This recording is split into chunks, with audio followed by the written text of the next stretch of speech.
Welcome.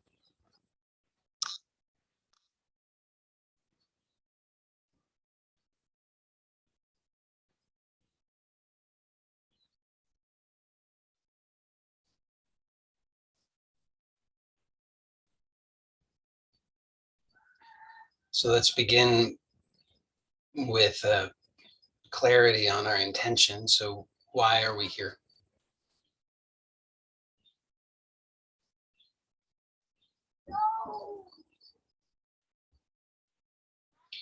And I will suggest that any answer that you can formulate to that will be, and you can take a look and see, just test it out. You don't have to believe this without looking for yourself, but look and see if this is true.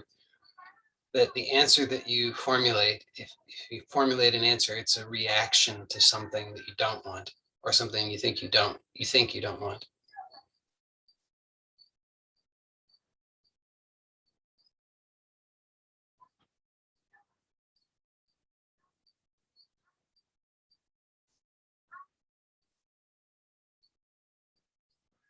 And it kind of just comes down to, I don't like the way that I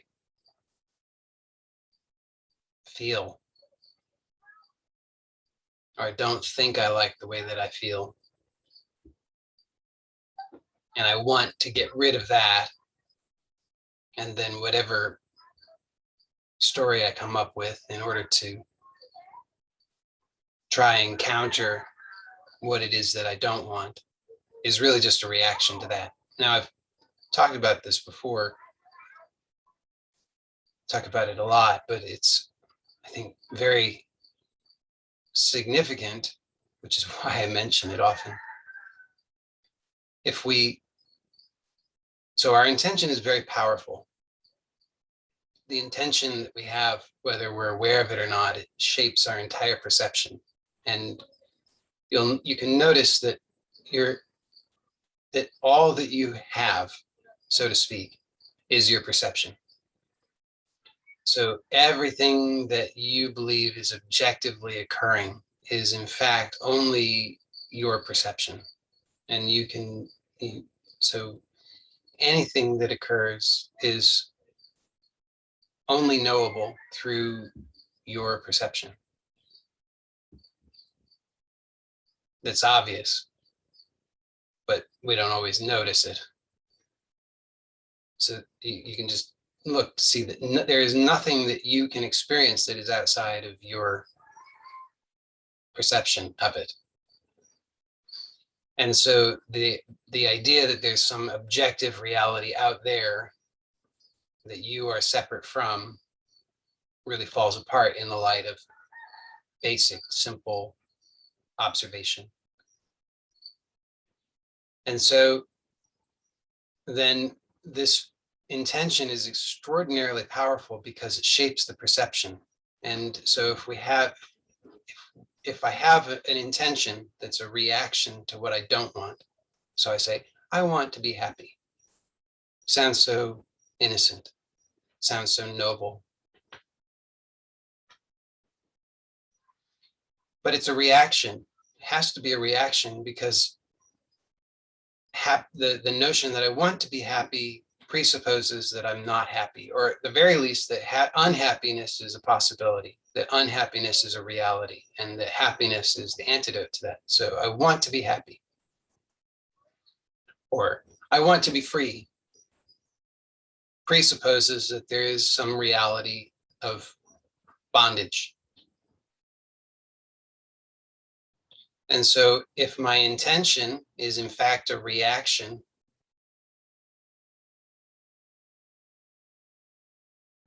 then what I'm doing is I'm reinforcing what is false and painful in my pursuit of what I believe will be the antidote to that.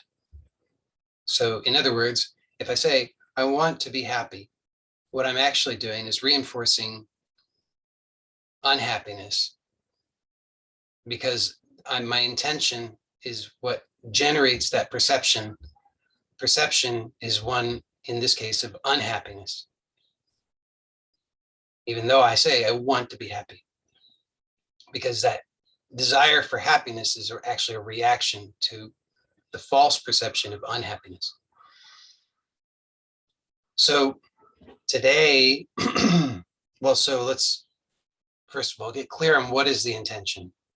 So is it possible to have an intention that is not a reaction? So this is actually just an inquiry.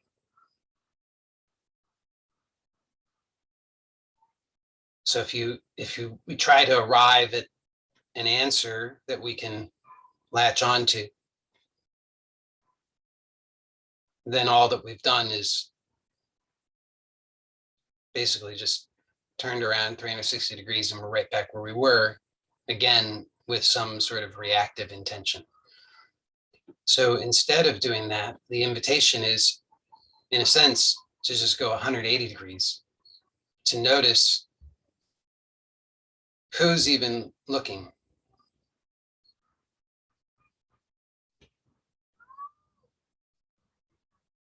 Or we could say to notice what is, so each individual desire, so-called, okay, so the desire, an intention is a desire.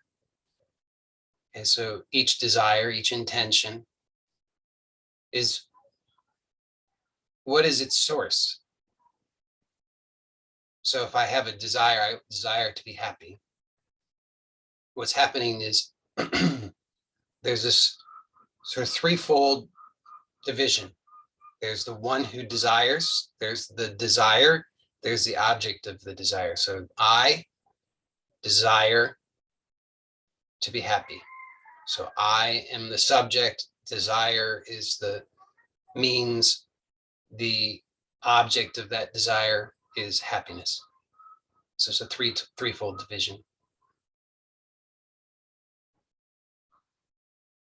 And that's the way we go about most of our lives, right? You see, I want this, I want that, I don't want this, I don't want that.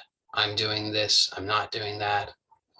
All of this is this outward tendency of the mind that generates this illusion of this threefold division. I want something, or I don't want something.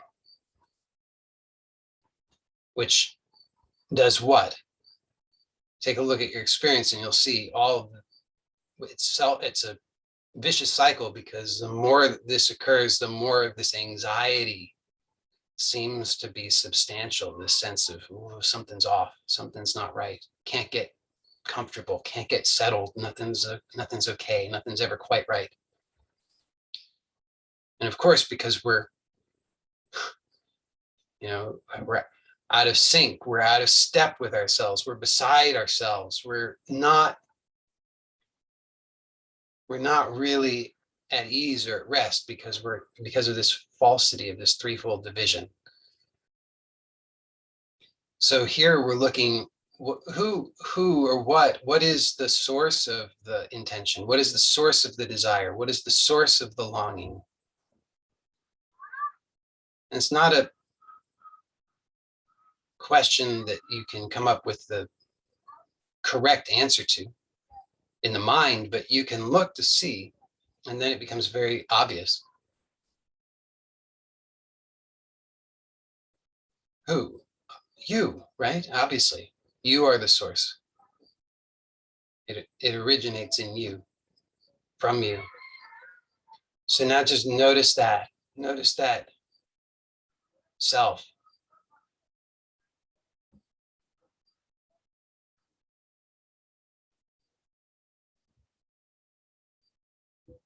Notice that self is being the source of the intention, the source of the desire. It is also the fulfillment of that. It's already the fulfillment of that. Just like if you plant an apple seed, what will grow from that? An apple tree, not anything else. That already exists within the seed. fulfillment is already there. And same here, we can just look to the source and notice that this already contains the fulfillment. How do we know that? Because the desire, inherent in the desire, is there's already a knowing within that of what the fulfillment of that is. We make the mistake of projecting that at a distance in space and time. We say, I want something that I think I don't have.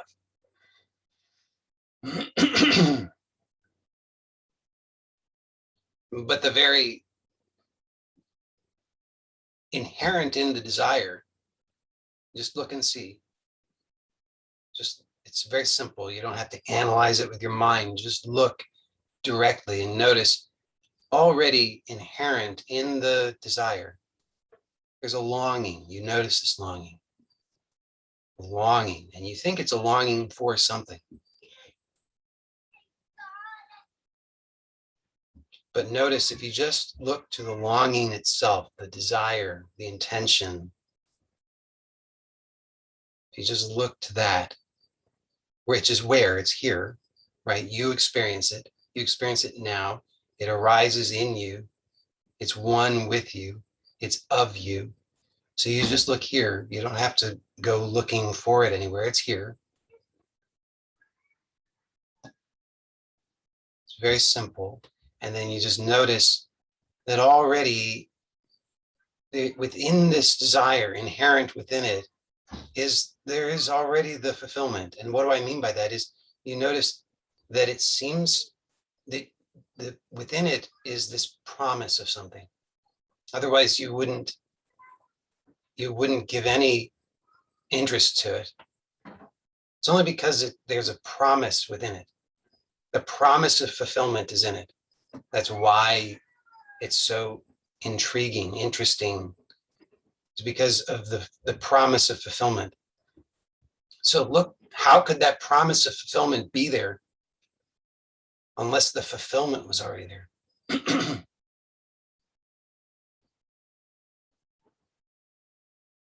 You already know what that fulfillment is. You know what the fulfillment is because the promise of it is here, and the promise contains the fulfillment.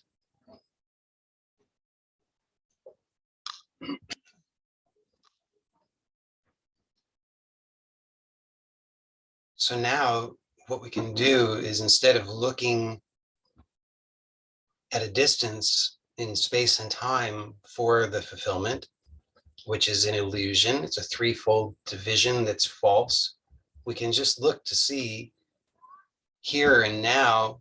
Already inherent within the desire is the fulfillment, and so we can just rest within that fulfillment. So it's that simple. However, if it doesn't seem that simple, then there's some kind of obstacle. So what might that obstacle be?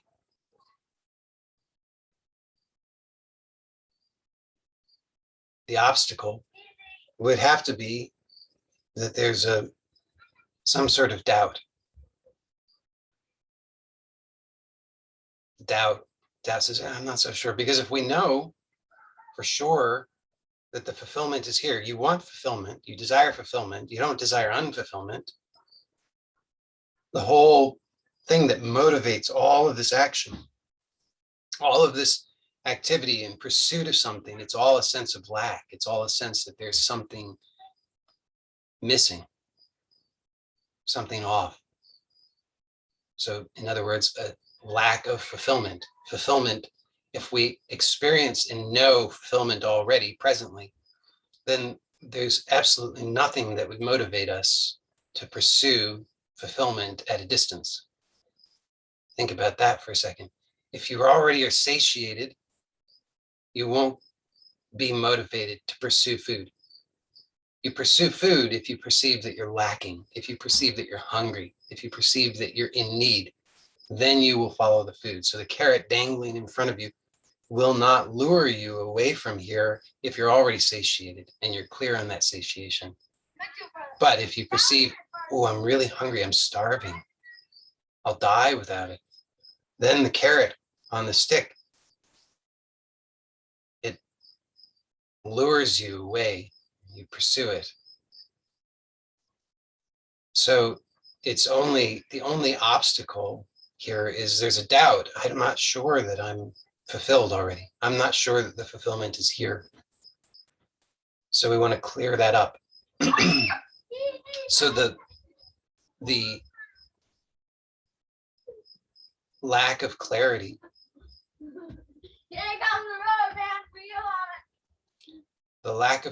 is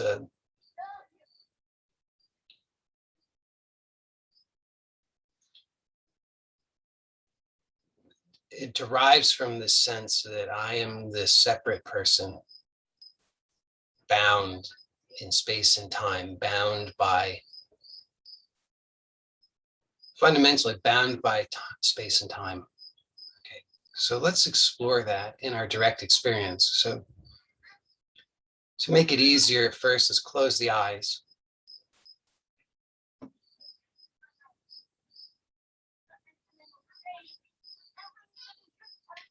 And just become aware of the breath. Don't try to do it in the right way. Don't try to force anything. Just be aware of the breath.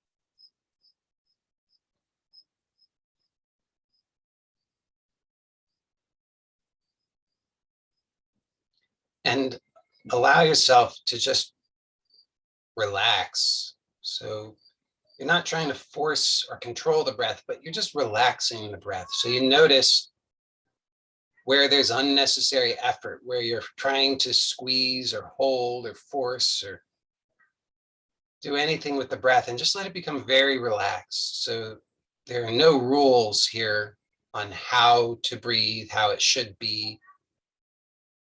Just let it be as relaxed as possible.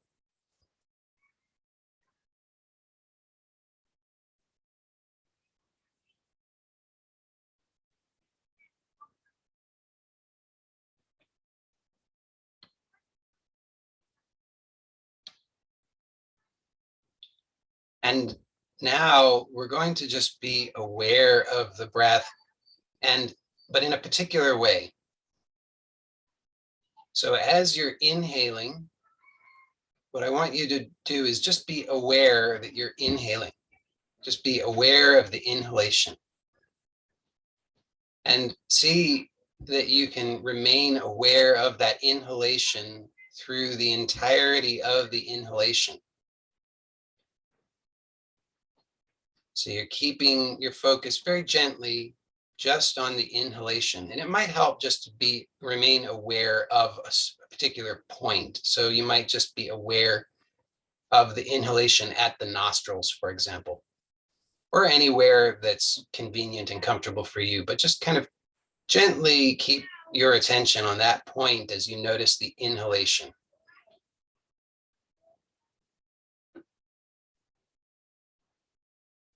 And then as you exhale, just do this exactly the same. You're just continuing to be aware of that point and aware that you're exhaling, just aware of the exhalation through the entirety of the exhalation. So we're going to repeat that for several breaths. So that's it. Just for a few breaths, you're just going to remain relaxed, aware of the breath, keep your attention at one point in a gentle way, and then remain aware of the inhalation through the entire inhalation, and then the entire exhalation through the entire exhalation.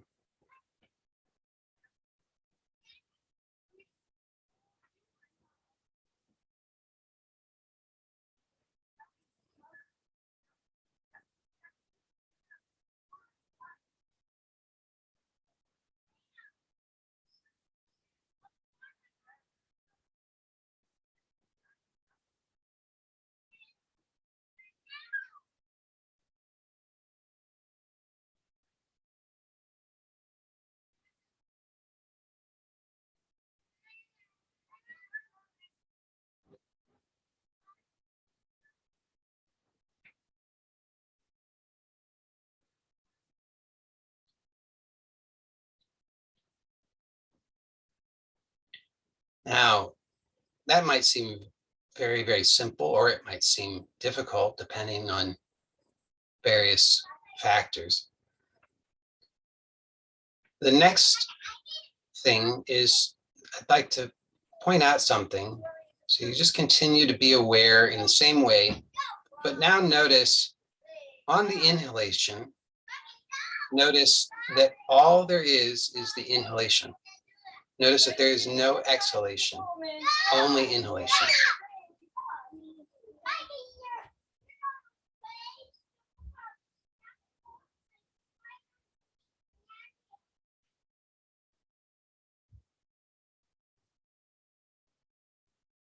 And then notice on the exhalation that there's only exhalation. There's no inhalation.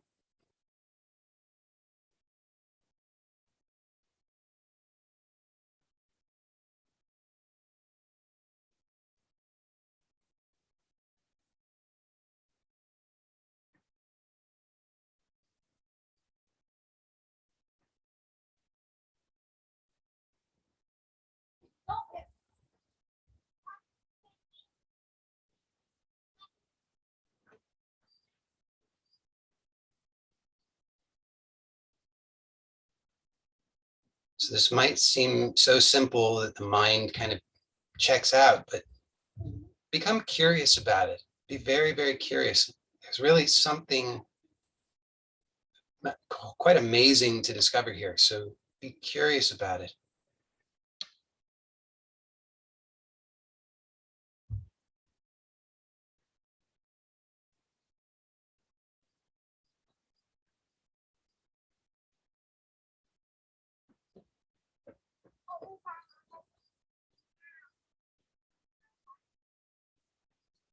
Next, you can notice, and I'm just pointing out what's obvious, but that you might not notice until it's pointed out. So you're noticing that on the inhalation, there's only inhalation. That means there's no exhalation.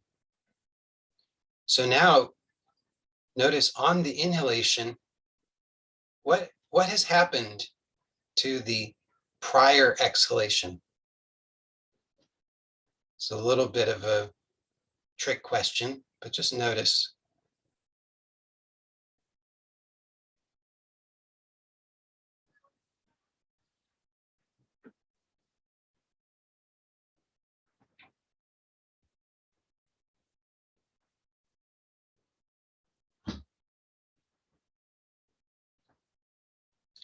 And then also notice, what about on the inhalation, what about the next exhalation? What of that?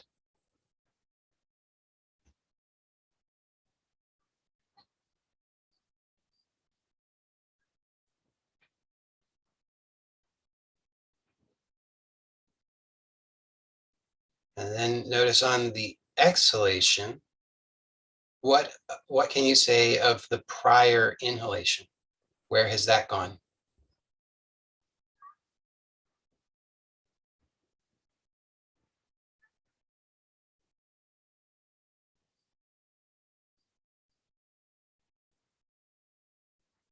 And also, what of the next inhalation?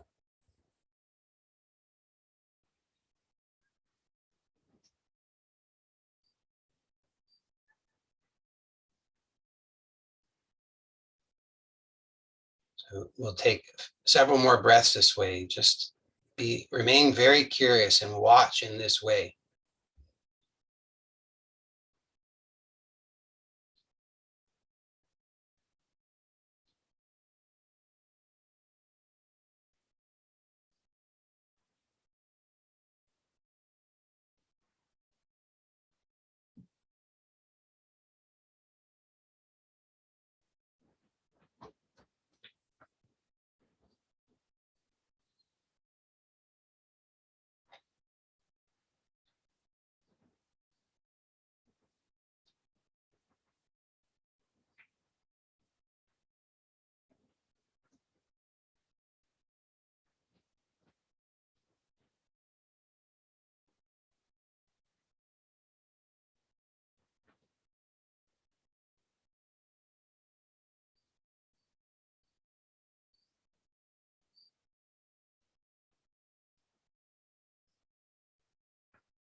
So you hopefully notice that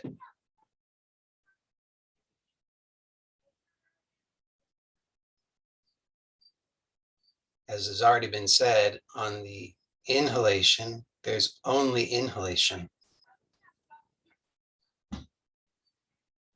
So any talk of an exhalation is fantasy. There's no such thing. And on the exhalation, any talk of an inhalation is pure fantasy. There's only exhalation. Now, mind wants to project. It says, yes, but I know that after the exhalation, there will be an inhalation. And I know that after the inhalation, there will be an exhalation. And I know that this exhalation was preceded by an inhalation, and this inhalation was preceded by an exhalation. But if you just notice the actuality of what is, you notice that that's all speculation, that it's actually false, that there's only the present reality.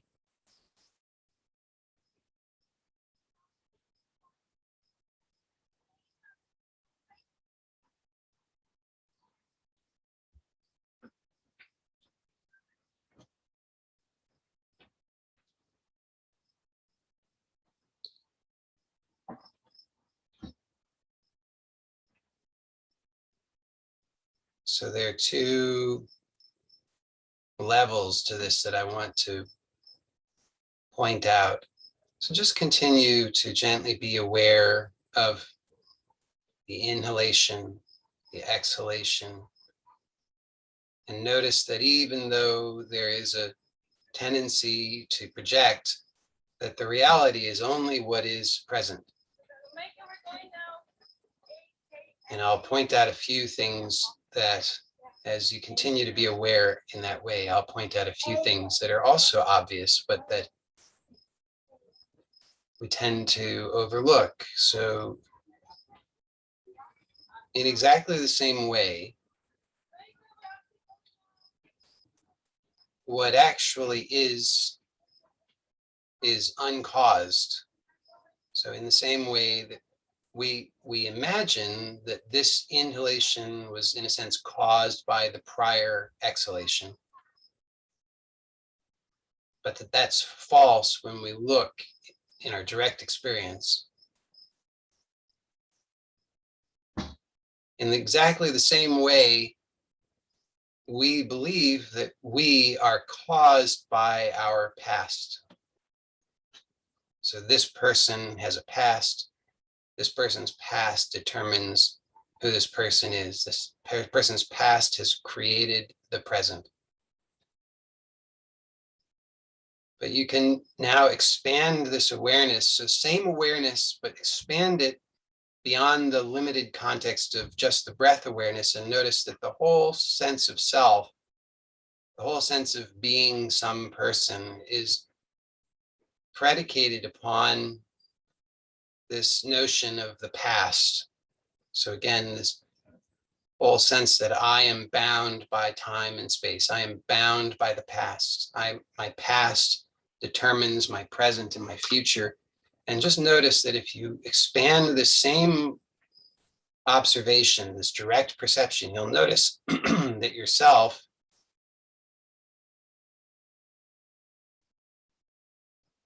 in a larger sense beyond the breath is also uncaused, that the past has no determination upon the present because the past does not exist as an independent reality. So all that is here is what is here.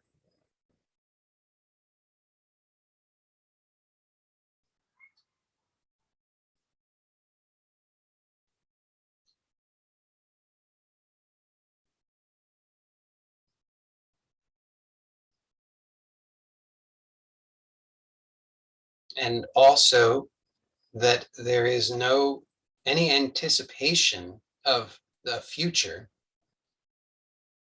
is also equally false.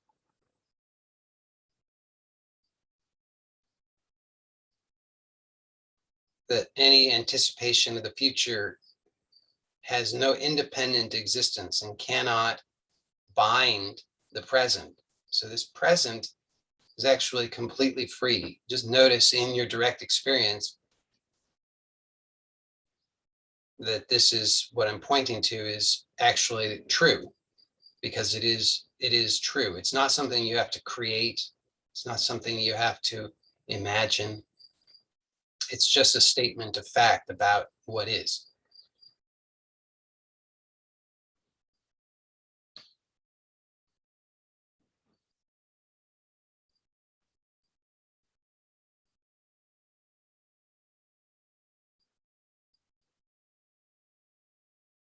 So now another level is, again, just notice the breath again, in case you've forgotten that. And you're just noticing the same thing, just what's happening. So there's the exhalation, there's the inhalation,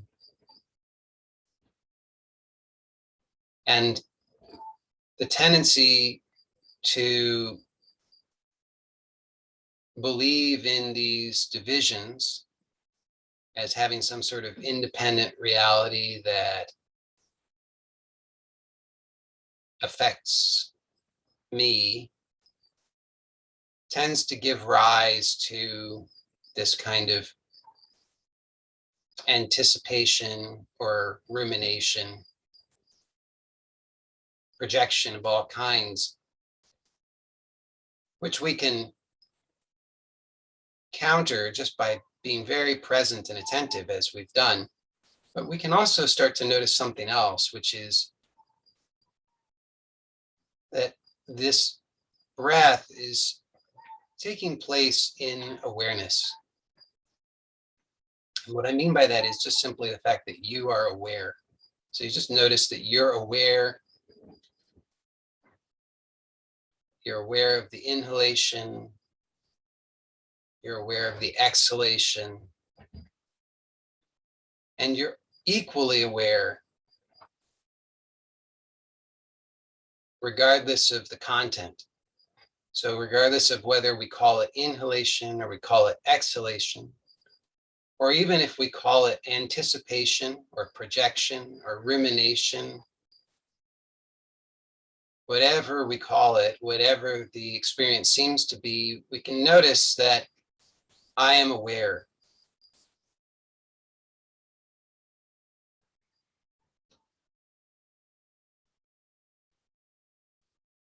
You can notice that this awareness is the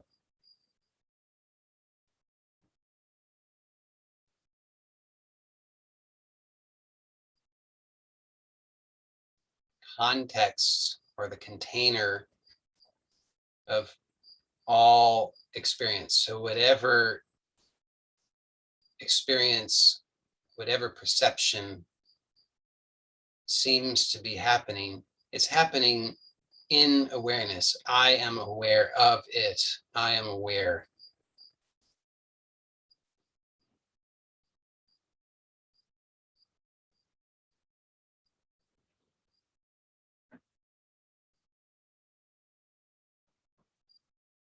And notice that whatever is happening, whatever the perception is, that even though in thought we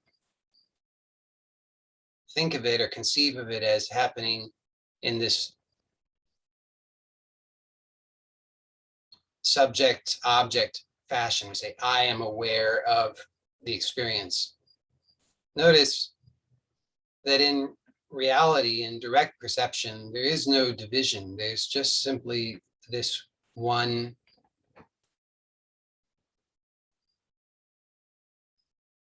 unity. So you notice, where is there any separation between awareness and breath? Is breath happening at a distance from awareness? Or another way of putting that is breath happening at a distance from myself? So I am aware. So I, self, awareness. These are synonyms, all pointing to the same self. So just notice, is there any distance between myself and the breath?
Now, you may notice, hopefully you notice,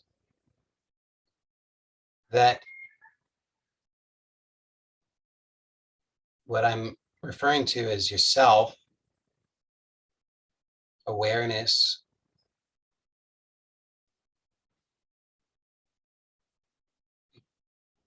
could say that it has this quality that we call stillness or silence.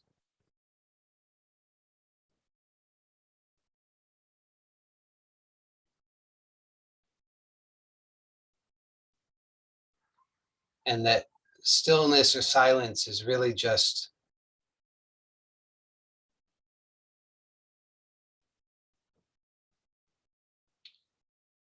the, well, it is the fulfillment of the promise already here prior to the arising of the seemingly distinct desire. So it's a bit like the wave rises from the ocean, and the fulfillment of the wave is the ocean as well.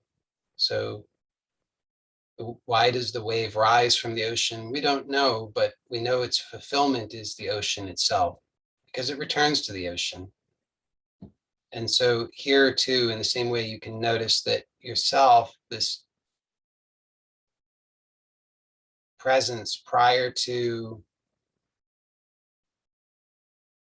any individual arising, is already total fulfillment. And what can happen is it can become so attractive that the mind just completely comes to rest. And so that stillness or that silence seems to somewhat paradoxically become enlivened. It's really just that because the mind becomes still, there's less distraction. And so the ever-present fulfillment becomes more obvious.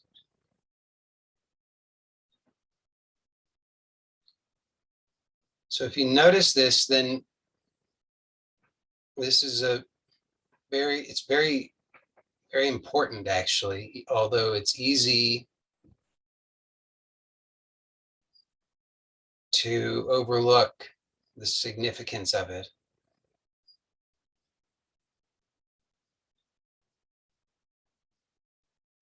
So it's helpful to have somebody point it out and confirm its significance. So this silence or this stillness is, as I've said, it is the fulfillment. It's what it is what you are looking for in everything that you do. And it's already present here as yourself.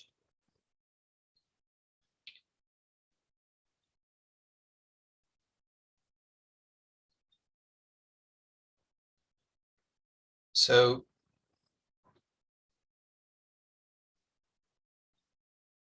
now, if you have this glimpse, or you're aware of this self, which is always in the background, but now perhaps it seems a little bit more in the foreground, more all-encompassing. One mistake that can occur, it's a common mistake, is to have the thought, I want this all the time. How do I get it? And so what we want to see is that this is, in fact, always present. It is who you are. It's not ever absent. And that everything else that occurs, including the thought, how can I get more of this? How can I have it? How can I get it? How can I hold on to it? Is only just like a wave on the ocean. So the fulfillment of that is already present here. So we want to start to recognize that and see that nothing can actually be an obstacle to this, because this is always here effortlessly. It's never not here. There's no way for it not to be here. You cannot get further or closer to it. So remain aware of yourself in this sense of unbounded fulfillment, and slowly begin to open the eyes so that you can remain aware of this already present fulfillment.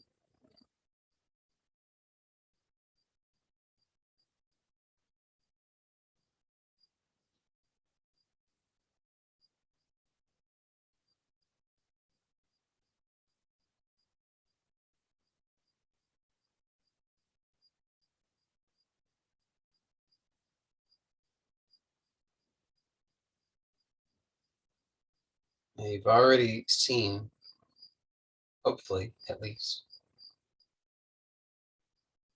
that there's nothing that can be an obstacle to this. There's nothing that you can do that can mess this up. And yet, obviously, things change. So as you open the eyes, that change maybe becomes more obvious. For most of us, the visual field is our dominant sense. And so when we open the eyes, all of a sudden it seems like, oh, I've forgotten. Oh, it's not here. Oh, something's not right anymore. But just here, it's helpful just to tell the truth, which is what is actually the case. All of this visual field exists in awareness. How do I know this is true? Because I am aware. This doesn't exist independent of awareness. It's absurd to even try and conceive of such a thing, because obviously for it to exist, there has to be awareness. This is not separate from awareness. It is one with awareness. Just as a dream is not separate from the dreamer. So the dreamer is aware of the dream. That's how the dream exists. You, as consciousness, are aware of this. This exists in you as consciousness in the same way. So you can just notice that that's true. Just notice that all that is here is occurring in awareness. It's important that you don't try to make it, this is not an idea. Try to make it an idea. It's just a theory so that you can have something for the future. But this, what I'm proposing is no theory, no future, abandon all of that and just notice what's actually the case presently, not as a way of gaining security for an imagined future, but just to notice what's truthfully happening right now. All of this is occurring in awareness. You are aware. And then you can recall the insight or the discovery through the practice that we did with the breath. And you can notice that just as there's only exhalation when there's exhalation, and there's only inhalation when there's inhalation, there's only this.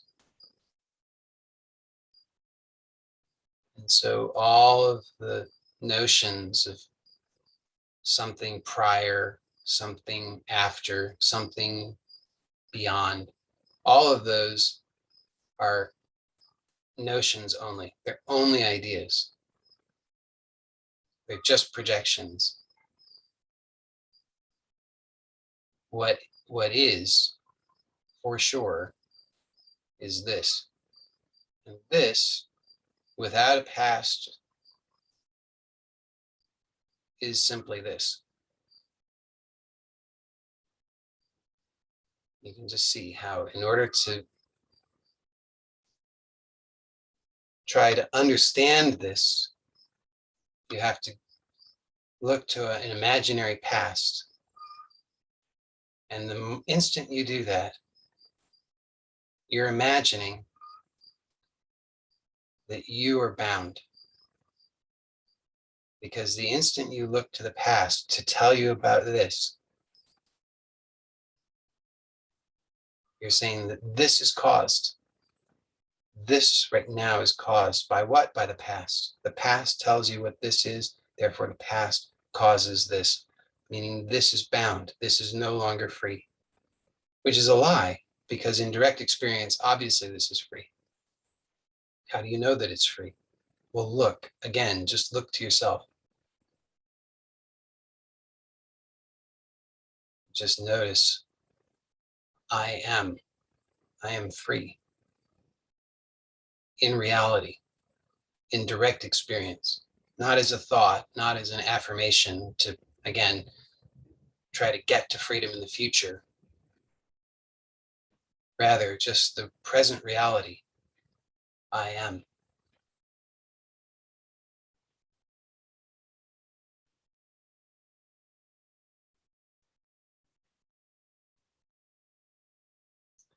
So,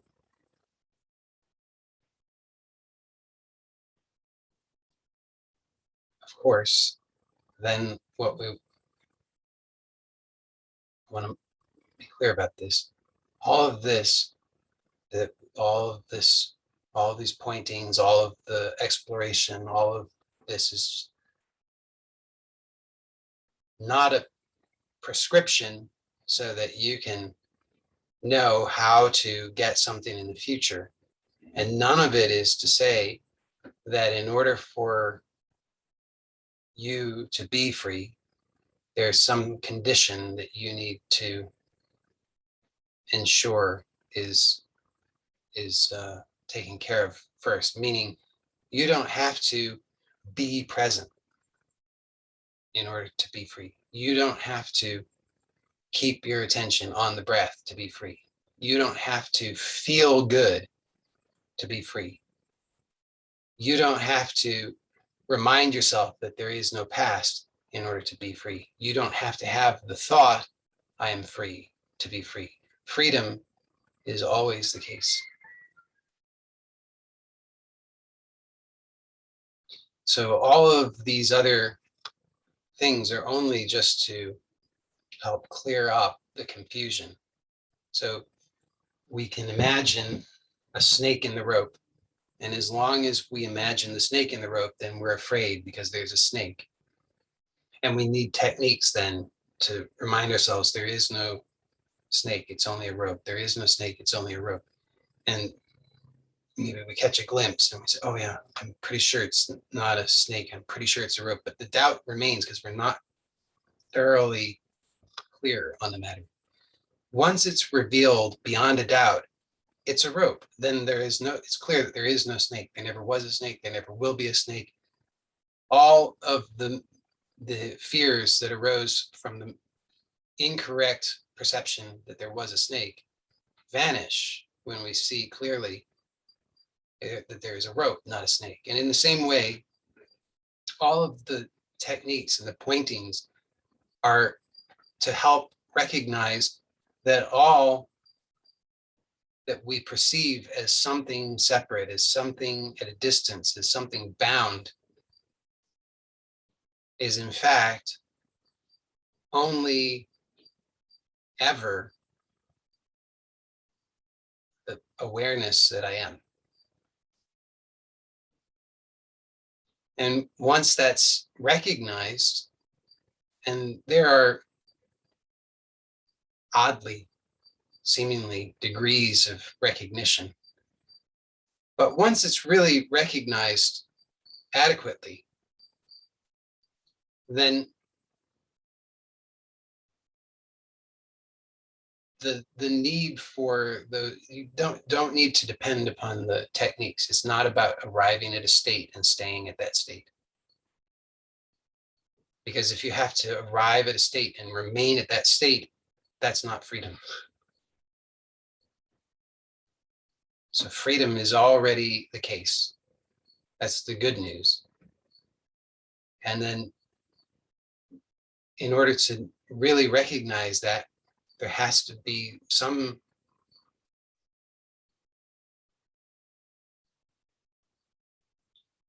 mechanism by which that recognition takes place. Once that recognition takes place adequately,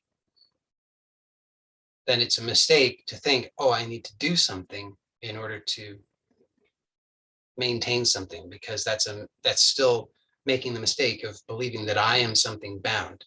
If there's any condition, that's a false sense of bondage. So I'm pointing that out just to be clear about it, because the recognition, the true recognition is I am that which is always already free. And so the ongoing inquiry can be, depends. But it can be as simple as, if you believe that, if you accept that. Okay, so I will tell you, I am telling you that you are that which is always already free. So then if you accept that, then all that can possibly be necessary is just to continue to inquire, to notice, what is it that I am that is always already free? And abandon anything that's not that. And by abandon, I should be clear. I suppose you could abandon in any way, and that would be fine, because there's freedom to do that. But I'm an advocate of gentleness. So I advocate gentle abandoning of the false. I don't think it's necessary to use violence or force. I highly recommend gentleness. I believe it's the best way. So that concludes today's formal portion. For those who are here live, we can stay on for the Q&A. And I saw that there were some questions in the chat already, so we'll get to those in a moment. So I'm going to end this recording. For those who are here live, you probably already know, but the Zoom announcement is a little bit louder than, I'm a low talker. Zoom is a loud talker. So I'm going to click the button. It will be a little bit loud.